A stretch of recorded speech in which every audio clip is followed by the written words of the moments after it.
This is Lysha Holmes, and I'm your host on the Recruiters Recruitment Podcast, brought to you by Hoxo Media. And I cannot tell you how excited I've been about getting my next guest on.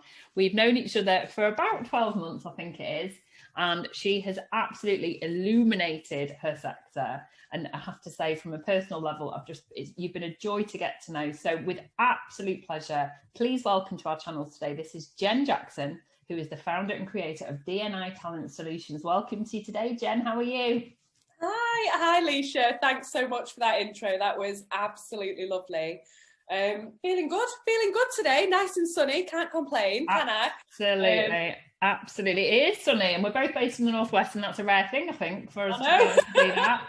Now, we obviously are recording this in advance of sharing it across the broadcast channels, but I think it's important that, we put some context around your business. You actually launched during lockdown 3. So tell us a little bit about how that came about. Yeah, so I mean, it was pretty mental, really. I think that the whole of last year was crazy for everyone. Obviously, the pandemic. I was in a perm job at the time, working for Trust in Soda, and I was managing the Manchester office and looking after the contract team over there down in London as well. So that involved a lot of travel. Pandemic hit in March, and then obviously everyone was working from home. And I think it got to about June time. I just thought, I feel like a change. My other half's business was doing really well at the time, Atlas Multilingual. So that was obviously placing high volume call centre staff that can speak multiple languages. So I actually thought, well, I'll go and give you a helping hand, Jonathan. Let's go and get this off the ground and let's go crazy. So I did that for about 6 months, 6 to 7 months. And then decided that really cannot work with my other half. It's not going to happen. So it was quite weird. I had a conversation with Holly Farmer, which is someone that I used to work with, and we just shared a lot of beliefs and thoughts about the recruitment industry, how people are hiring, what's important to us, and the main big thing was really diversity and inclusivity. We all of the business partners of the organisation, so Bode Bamkole, Holly Farmer and myself, we all come from, a very mixed background. Yeah. So it was just something that we united on, and we just thought, this is something that we have to do. We have to push this as much as possible with our clients, and really try and create an equal playing field for all candidates that are going for jobs, and that's how DNI was born. It's a wonderful, wonderful story, and it's very compelling. And I think that you've, in a nutshell, summed up for me what sort of mantra you need to have if you're thinking about diversity and inclusion, and it is actually hiring people that come from those diverse backgrounds. It's as simple as that. You can talk all the rhetoric you want, but if you're not actually engaging with people who have walked the walk, whatever that might be. I mean, for you, you can give us a bit about your story. I come from a, very, very Ashkenazi Jewish background, very traditional, women didn't go to it, that kind of thing. And I didn't realize I've been pushing against that all my life. But it's only now it's become a topic, and a very hot topic in recruitment, that I realised that I have been flying that and pushing against that all my life too. So I think it's really, really, very strong and definitely a USP for you as your business. So obviously you've launched the company, and that's very exciting. It sounds like you've got some pretty exciting plans ahead of you. So in terms of the fabric of your business, how do you educate your customers around the DNI piece then? What's the landscape like in 2021? I mean, really, the landscape right now is you get a lot of companies that know that diversity and inclusivity is something that really they should be doing more about. But I think they don't know how to. And I think part of the problem is the amount, the time they've got to hire. A lot of the time, these organisations have to hire straight away, or they wanted the person yesterday, which then doesn't help in terms of their DNI actual plan to hire, because really it would be more helpful if there was a longer plan to hire, to then really focus on actually tapping into the different markets and the different people that you can approach about opportunities. I think right now recruitment is so reactive. You have to work backwards really, and try and think, right, where can I find more people like this? And if you are recruiting a very senior role, don't just do what you have been doing for the last 10 years. See if there are other networks, other areas that you can tap into to really reach a wider audience of candidates. And that's really what we're trying to do with clients. We're trying to educate them, and we're trying to give them lots of different options. So something that we've been really passionate about is having a huge variety of partners that we can tap into for candidate pools for when we're working with organisations, and that's exactly what we've done, and it's been really useful. And I think that you've picked up on some really, really, useful tips here for recruiters, no matter what your specialism, in that most of us are reactive to the client and the sector's demands. I'm reactive to the fact that the market has flipped on its head again, and it's totally job rich and very candidate short again. So you become very reactive to that. And I think it's being mindful of the strategic role that each recruiter takes in educating our clients, and it not just being, I think that typically, it was always an HR function to talk about anything to do with equality and diversity and, promoting working parent sort of psychology and that kind of thing. But actually, it's every single stakeholder that takes hold of that process, whether that's, your first time in a leadership role, or whether the managing director of a business. It's really important that you understand that actually having that collaboration. I like the community aspect. So you've got external partners yourself that you tap into on a project to ensure that you're creating a diverse talent pool for your client. That's so fully diverse. They have to be, really.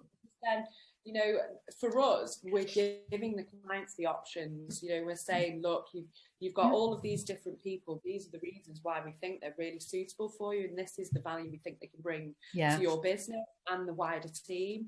And then, and just talk about really what impact it can make on the organisation. And the thing is, with diversity, you can't look at it with the same approach for every organisation. No. Every organisation is different, and they're made up differently.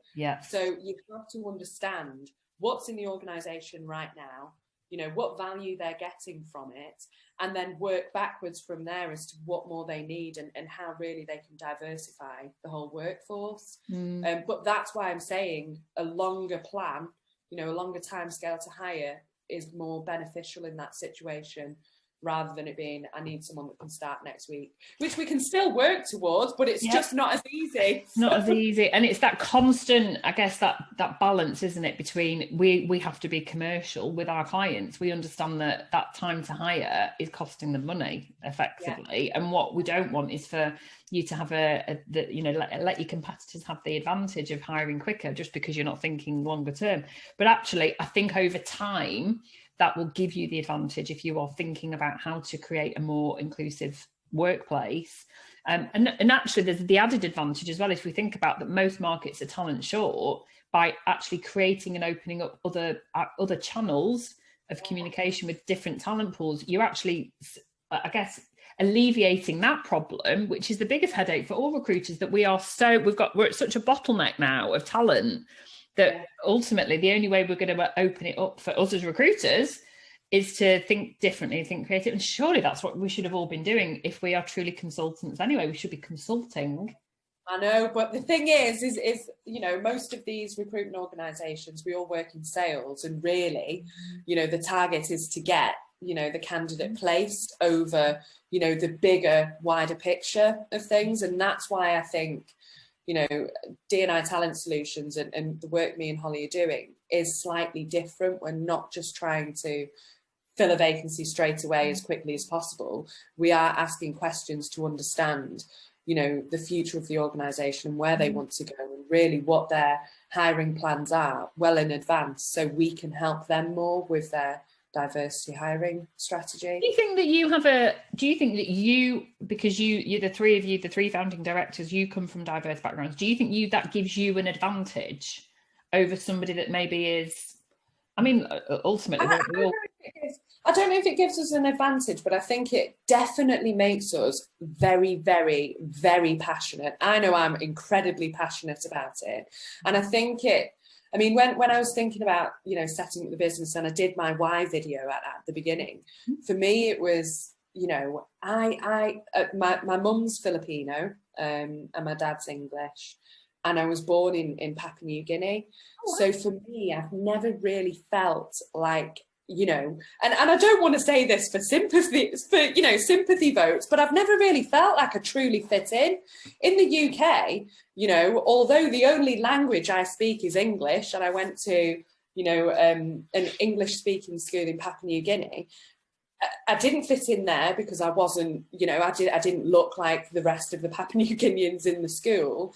And then I came to the UK and I didn't really fit in here because I'd come from Papua New Guinea, had an Australian accent, and then, I look really largely Filipino, mixed. And then when I go to the Philippines to see family, they just see me as English. Right. So for me, it was very much like there are definitely other people out there. And I remember having the conversation on holiday in Italy with my dad. I was about 10 years old and I got really upset. I don't know why it happened, but I did. And I was like, Dad, I don't know where I fit and like what I'm doing. And I think for me, that's where the passion has come from. I think, there are other people out there that are kind of like, oh, do I really fit? And it's just making those people feel more inclusive, understanding their background, understanding where they've come from, getting rid of any kind of judgments that you might have had previously, and, just treating them like a normal other human being. And I think that's where the passion behind me and Bode and Holly, we all feel the same thing. And that's why I think, when we're taking feedback on candidates and interviews and CVs, we do push a big diverse shortlist more than anything.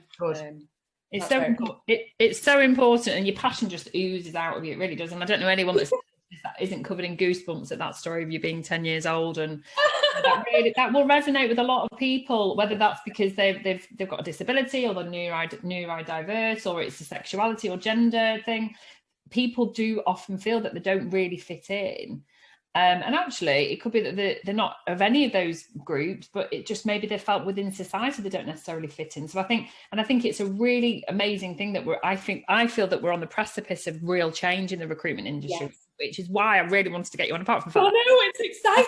It's exciting for you and your amazing business, and I think it's incredible. So what would your advice be because obviously our audience is recruitment leaders, so if they're hiring in recruiters into their business, what would you encourage them to do when they look at their internal processes to get the best talent from a diverse talent pool?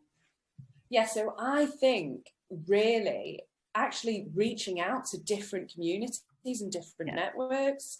So if you're speaking to a business and they want a senior female COO or CIO, look at other business owners, other networks and communities, like that there's a huge amount of Black female business owners that very rarely get tapped into or asked, if they want to go for this kind of role. And I think that's just a huge market in itself that is just completely missed. Why don't people think about that?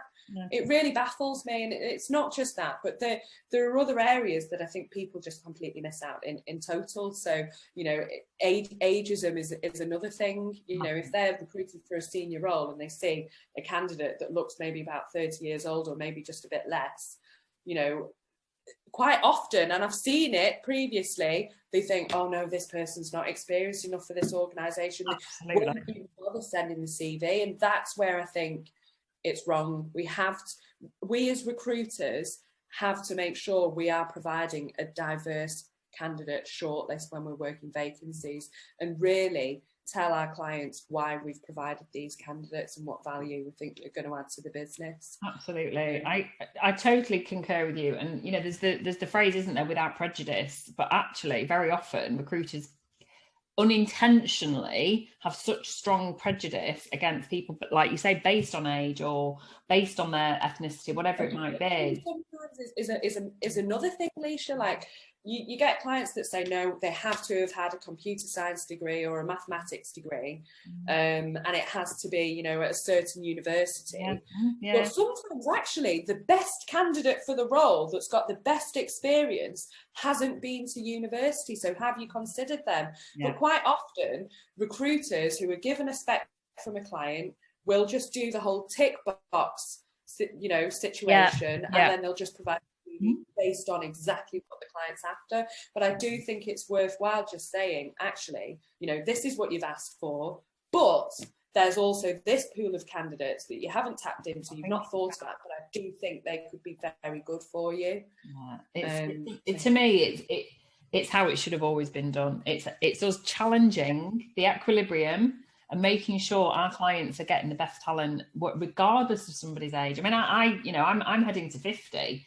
So I'm on the other end of the ageism spectrum where, if I get the sense that there's a bit of prejudice because of somebody's age, I think, well, hang on, you just said, oh no, you want somebody that's got energy and you want somebody that's younger, but I'm as bubbly and bouncy as I was at 24. So you've got to take each person on their own merit. So I think it's delightful. Now, the other element of sort of challenging is the working parent, and of course the world has totally shifted and changed in many ways. And I'd like to think that one of the great advantages of COVID is that it's really allowed people to embrace the blended hybrid working from home and being in an office. So you're a working mum yourself, you've got a gorgeous little girl. So how are you coping as a business owner, and what advice would you give to other recruitment leaders who are not only being, they're working parents themselves, but they're looking to sort of give the best support to working parents? I think, I'm going to say it all the time, flexibility is the main thing. And as a working parent, as a working mother, I think the guilt I felt in previous positions, in previous roles, not being able to be there for my daughter for specific things, that guilt is awful, and it does stay with you. And I think now, setting up DNI is also part of the motivation to set up my own organisation. I can be my own boss and actually take time off when I want to take time off for my daughter, and then not have the guilt of thinking, God, someone's paying my salary and I'm taking this time, and I don't want them to think, I'm taking the mick. But you have to, when it's your daughter, family comes first. I think in terms of advice, I would just say, support all of your, parents, all of the parents that work in your organisations, and really make it clear that you understand for them, their family is the most important thing, and work really does come second. I think there are too many employers that don't stress, that element of things. And I think a lot of people get overly stressed and feel overly pressured, to perform, when sometimes we do have a lot going on at home, especially now that we're all working from home. You can't escape it, can you? No, you can't. Are we what's the expression? I think there's an expression Katie Leeson from Social Chain uses about with the sort of working life at home, and it's all convoluted now, but hopefully by the time we broadcast this, we'll all have a much better work-life balance being in the office. So, and what advice, just to finish off, what advice would you give to your daughter around the DNI piece? I mean, she's only, she's 2? She's only little.